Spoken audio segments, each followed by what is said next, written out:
Okay, referencing. How do you do this? That's next.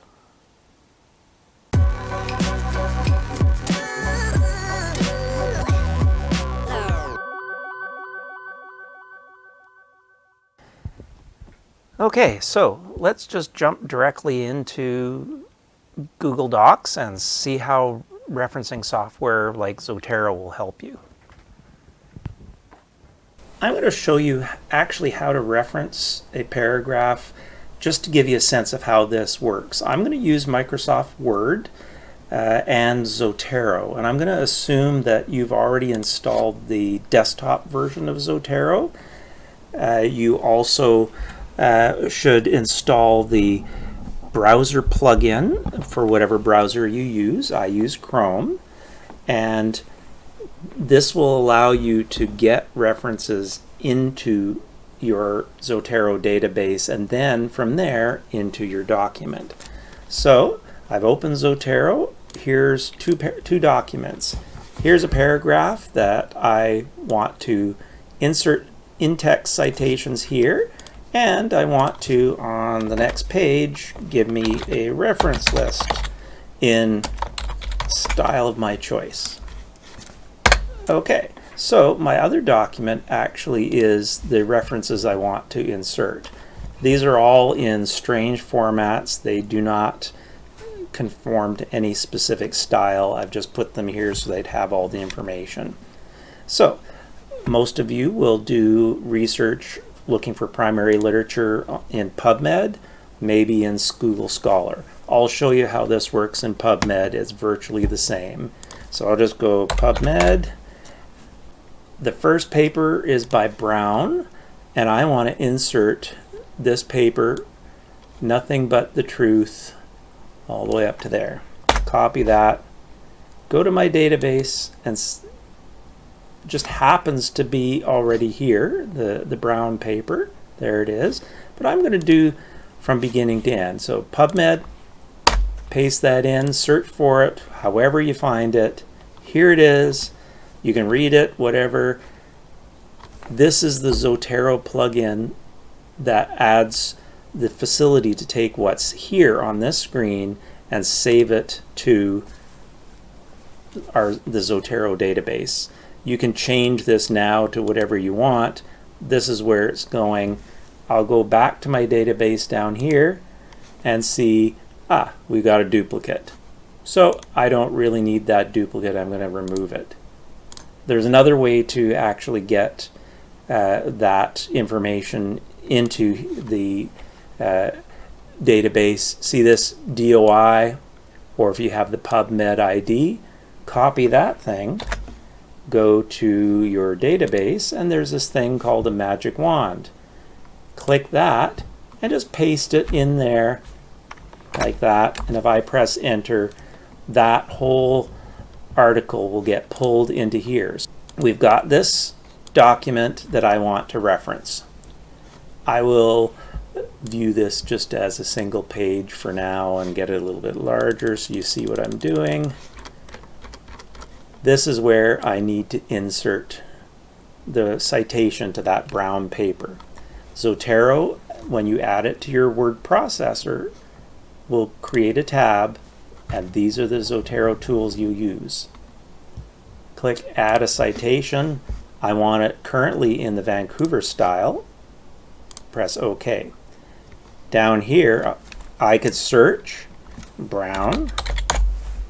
There will be all sorts of things from different folders. I click on one, press enter, and I'm finished. The Vancouver style typically has the numbers outside of the sentence. Really, it depends on the style. Some styles put it within the sentence. Some styles, the number will be in parentheses. It doesn't really matter.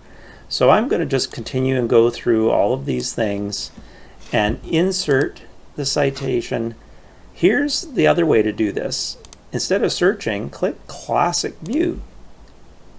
Now you've got a view of your database. And this one that I'm trying to put in, Smith and Pell, is just here. Press OK. and it's in there.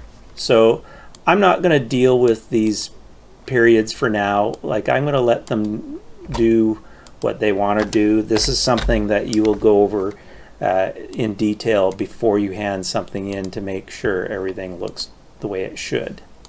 I'm just going to do that. So I'll just keep going through. I'll put them in one at a time and see what happens.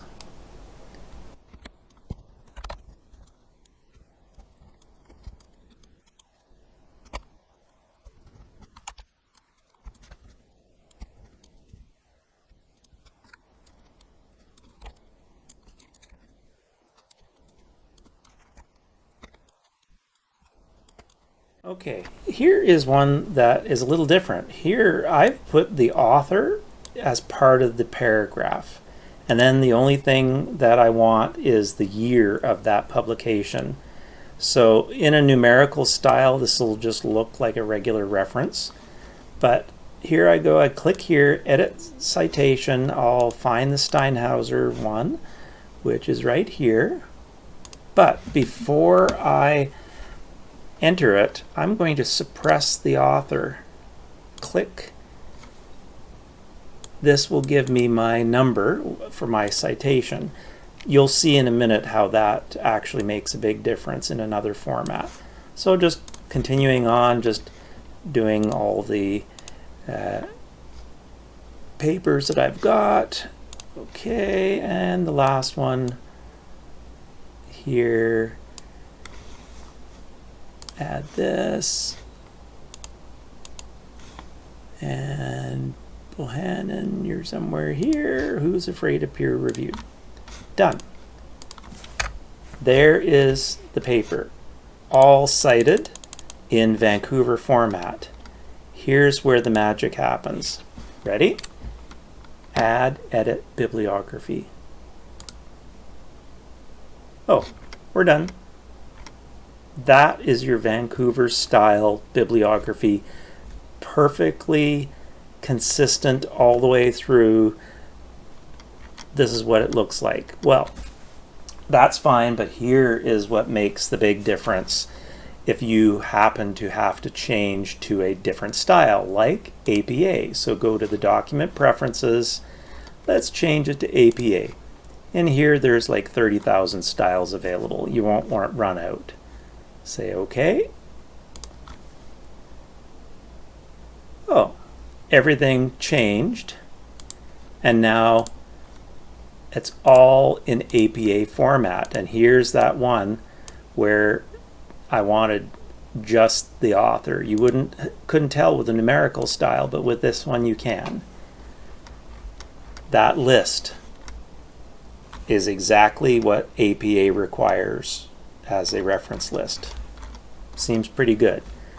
But I'm going to go back and go, well, I prefer Vancouver because it's easier to work with. There we go. Now we're back in Vancouver style. That's back to what it was. Here is another thing that will help. Say you wanted to move this entire paragraph there. It makes a difference if this is a numerical style. Just refresh, and the entire thing keeps up to what you did in your document, and go, oops, I really didn't want to move that around, or my group member wasn't supposed to do that. The numbers in text and the numbers in the reference list will keep up. There, they're now changed. Pretty good, especially if you've got a long paper.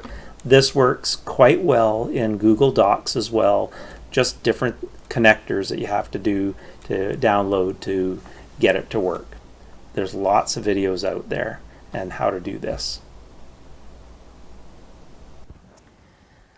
So practice that a few times. If you prefer to use Word, it works even more smoothly in Word than it does in Google Docs. In no time, you will be the referencing expert that everybody wants to talk to. Bye.